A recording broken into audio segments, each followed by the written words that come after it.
अजित पवार शिंदे फडणवीसांसोबत सत्तेत जाऊन अर्थमंत्री कसे झाले याबाबत स्वतः अजित पवारांनी गौप्यस्फोट केलेत आणि त्या दाव्यानुसार अर्थमंत्री म्हणून अजित पवारांकडे राज्याच्या तिजोरीचं खातं असलं तरी त्या तिजोरीच्या चाव्या मात्र फडणवीसांकडेच असल्याचं दिसतंय।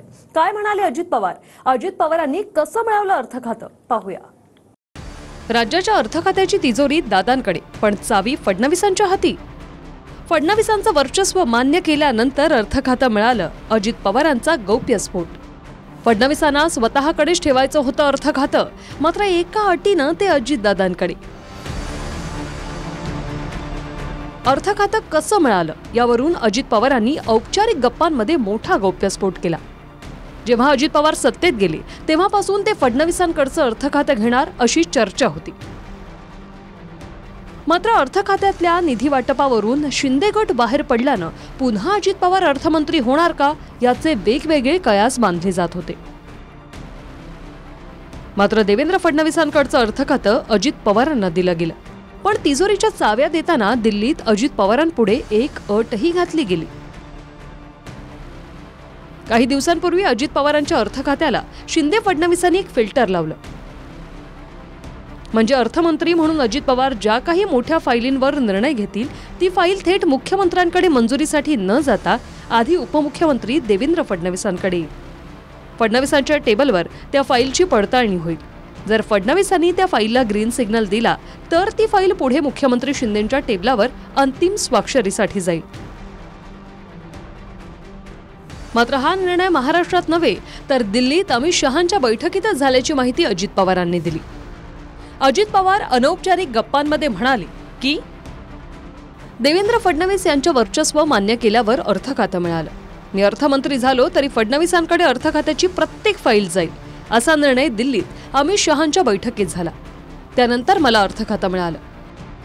तेव्हा देवेंद्र फडणवीसांना स्वतःकडे अर्थ खातं ठेवायचं होतं, पण अर्थ खात्याशी संबंधित फाईल आधी फडणवीसांकडे जाईल नंतर मुख्यमंत्र्यांकडे। ही भूमिका माझीच होती असंही अजित पवारांनी सांगितलं। मात्र काही महिन्यांपूर्वी जेव्हा अजित पवार विरोधात होते तेव्हा फाईलींवर सहीऐवजी फक्त टोलवाटोलवी होते अशी टीका अजित पवार करत होते। मात्र ते स्वतः सत्तेत गेल्यानंतर अजित पवारांच्याच फाईलींना डबल फिल्टर लागलं। काही तुमच्याकडे काम आणलं देवेंद्रजींना विचारतो, अरे देवेंद्रजींच्याकडे 6 खाती आहेत ना बाबा। जे सार्वजनिक काम त्या राज्याचा हिताचा असेल, वैयक्तिक कुणाच्या फायद्याचं नसेल आणि त्या भागाचा त्याच्यातनं फायदा होत असेल तर असली कामं करण्याच्या करता ही सतत आडमुठेपणाची भूमिका घेणं हे बरोबर नाही। आणि तुम्ही दोघं तर फार बेस्ट चाललेलं आहे।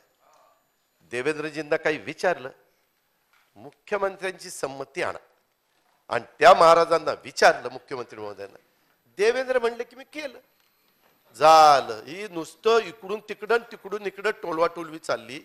दादा कधी कधी तुमची मला इतकी आठवण येते, तुमच्यासारखी व्यक्ती जर असती तर अशी नसती टोलवाटोलवी केली।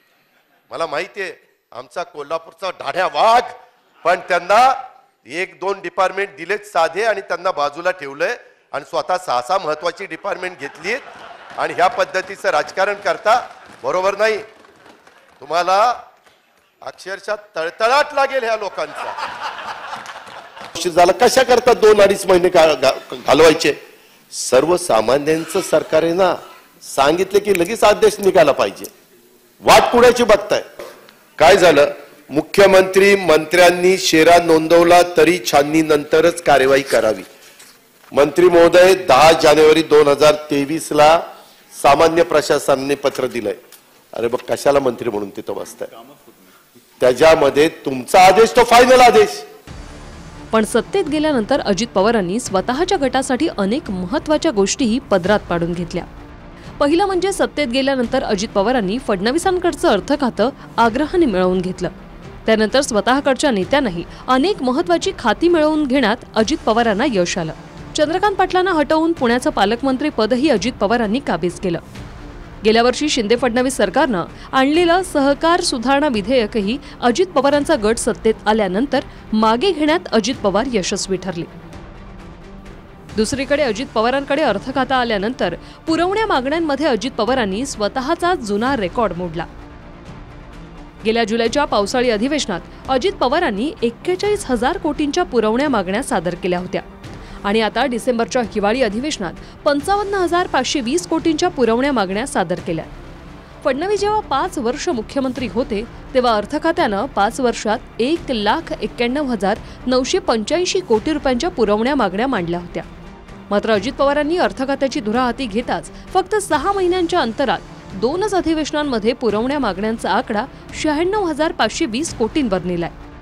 अनेक आमदारांना अजित पवारांच्या अर्थ खात्याकडून 50 कोटींचा निधीही मंजूर झालाय। पुरवण्या मागण्यांचा अर्थ म्हणजे ढोबळमानाने ऐनवेळेस वाढलेला खर्च असा होतो। म्हणजे अर्थसंकल्पात ज्याची तरतूद नाही, ज्या खर्चाचा हिशोब ताळेबंदात पकडलेला नाही, असा खर्च पुरवण्या मागण्यांमधून केला जातो। उदाहरणार्थ एखादी गाडी खरेदीसाठी आपलं बजेट 5 लाखाचं असेल तर त्यासाठी आपल्या खर्चाचं नियोजन करून 5 लाखात आपण गाडी खरेदी करतो। मात्र गाडी घेतल्यानंतर साऊंड सिस्टीम, ऑटो विंडो, गाडीची सजावट यावर समजा 1 लाख रुपये खर्च झाला तर तो खर्च म्हणजे पुरवणी मागणीतला खर्च असं गृहीत धरा, कारण तो आपण हिशोबात धरलेला नसतो। मात्र जास्तीच्या पुरवण्या मागण्या या राज्याच्या आर्थिक स्थितीसाठी धोकादायकही मानल्या जातात। यावरूनच निवडणुका तोंडावर असताना फक्त पुरवण्या मागण्या सादर केल्या, मात्र शेतकऱ्यांना काहीच मिळालं नसल्याची टीका काँग्रेसने केली।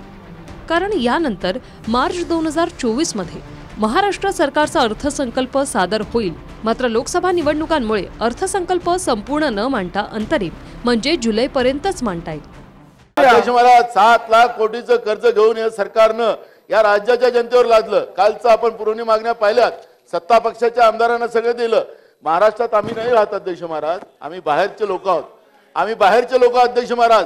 या राज्याच्या जनतेचं कर्ज लादलं तुम्ही, त्यांच्याकडून वसूल करणार अध्यक्ष महाराज। 2 पुरवण्या मागण्या आपण केल्यात पावसाळीमध्ये लाखोच्या, आता 56,000 कोटीच्या। काय राज्य सगळं ओरबडून टाकलं अध्यक्ष महाराज या लोकांनी। मग शेतकऱ्याला द्यायला पैसे का नाहीत अध्यक्ष महाराज? आम्ही भरपूर दिलं अध्यक्ष महाराज, कुठंच पोहोचले नाहीत पैसे। 1.5 महिन्यांपूर्वी आपण अर्थमंत्री असल्यानं झुकतं माप देतो असंही अजित पवारांनी म्हटलं होतं। मात्र त्यानंतर अजित पवारांनी वर्तवलेली एक शक्यताही चर्चेत राहिली। आज अजित पवार मंत्रिमंडळात आहे, त्याच्या हातामध्ये आज राज्य सरकारचं फायनान्स विभाग आहे, त्याच्यामुळं आपल्याला जरा झुकतं माप मिळतं। परंतु हे पुढं टिकेल नाही टिकेल माहिती नाही, पुढचं कुणी सांगितलं असं आहे।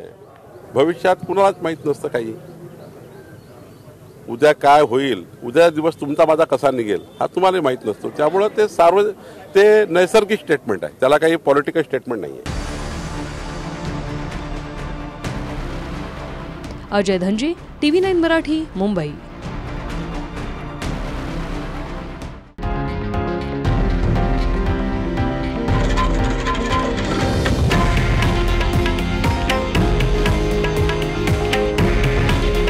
हे आहे देशातील नंबर 1 न्यूज नेटवर्क आणि आपण पाहत आहात TV9 मराठी। काळजी तुमची, हित महाराष्ट्राचं।